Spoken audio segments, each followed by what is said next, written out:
You're following the trend of this discussion. Is it the Constitution for you as well, or the complicated system? What would you say, listening to us now? Well, I will concede it that the infrastructure available to the judiciary is not keeping pace with technology. To that extent, it tends to make the work of the judiciary, particularly the judges, more tedious in these days. But I'm afraid that that is just a little of the problem. The main problem has to do with the capacity of the individuals themselves, the individual judges themselves. I have had so many occasions of obtaining transcripts of record of proceedings electronically generated. And it's incredible because you hardly identify your performance in court with the transcript that you're given. So we have a long time before we can fully take advantage of technology. And until that time comes, the judges must still be able, healthy enough, intellectually sound enough to do the manual recording without complaining. How can that be done? How can that be done? Quite apart from that. Mr. Noruka, how can that be done when judges are allowed to go on until they are 70? That is precisely the point. Yes, I asked that question because you said that they must be healthy enough, they must be strong enough to be able to move along with all these things and so on. I mean, isn't there a natural law of diminishing returns after a particular point in time, especially if they've spent the first 20 years of their career writing their judgments manually? That is precisely the point I'm coming to. When someone is too weak to perform a particular kind of function, he should either resign, retire, or be retired. To live, I am 72. I cannot now write fluently. So I couldn't imagine myself sitting as a judge pretending that I can record proceedings longhand. I just cannot. So I expect that whoever finds that he is attained an age, either naturally, because of his peculiarities, he can no longer cope with the rigors of a particular exertion, to stand down. And then, of course, I really do not understand the reason why anybody at the age of 70 should be sitting as a high court judge. I can understand that at the Supreme Court, but definitely... Yes, you want to respond? I think so. I think so. I don't know. I think I differ with my learned brother's sake there. It is the system that we operate that is killing some of these judges. There are other jurisdictions out there where judges go on as long as they are able. 70, 75, 80. All right? By the time Honorable Justice Oputa retired from the Supreme Court, he was still capable, with zeal, with energy, to work. When Honorable Justice Kaude retired at the Supreme Court, he was. I mean, all these people retired not long ago. If the system is conducive to production, you know, these people will put in their best. I will give you a practical example. I was in a court recently. The lawyers were ready, the judge was ready. After about 5-10 minutes, light was off, and we continued. Everybody was sweating. We men, we were better off because we could use our handkerchief to wipe out, but the lady judge couldn't do much. Makeup? It was, yes, because of her makeup. And then the sweat was so profuse that we were the one that urged the court to rise. It was punishment. How do you expect such a person to work for 70, 60 years? You understand? We have to make the court more conducive for work. We have to provide that automation. For election petition cases, the verbatim recorders are there.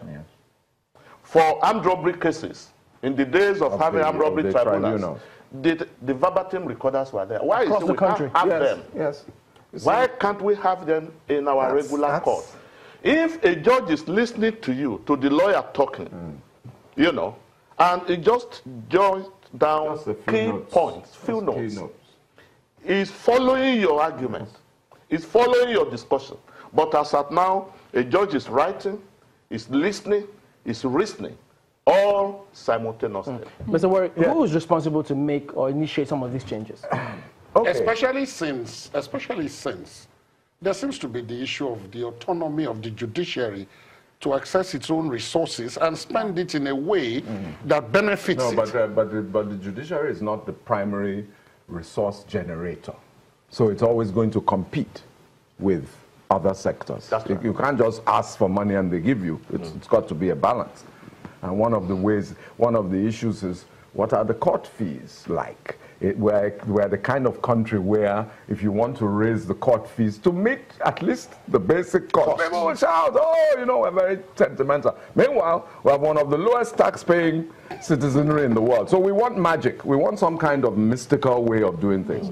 Judges' primary role is intellectual, primarily. So until 80, some people have written their first books at 80. It's not, for me, it's not an age thing if your mind is still active. But you are not supposed to be the one being your secretary, being your clerk, etc., which is what judges are forced to do.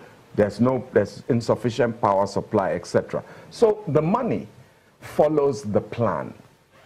Nigeria will develop plans, but won't see the plans through. We often go to sleep at the wheel.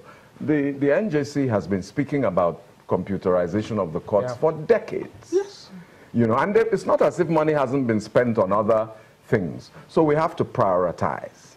We have to run the judiciary not like some symbolic institution of democracy, but as a what do you call it, a managed structure with expected outcomes, measurable outcomes, and improved fee structures, so that at least to some degree the judiciary can fund its own priorities. Okay. So there must be clarity about what we want to achieve, rather than, and let me add that election petitions run well, of course, because you take the judges out of the regular system, you take them away, and of course, since the contest is a contest of power, any judge who complains, they don't have light, they will rush the generator. We don't have this. You're leading me to my next question. But for the daily cases, regular cases that affect millions of people, that affect business, recovery of loans, recovery of premises, the things that affect the ordinary people, commercial, these areas we need to get them running so that you can, free up capital that's tied down and make people more inclined to invest in business. And your last comment is leading me to my next question. Because of course, we've been talking about how it is not conducive for business. But let's talk about what happens when we do get something done.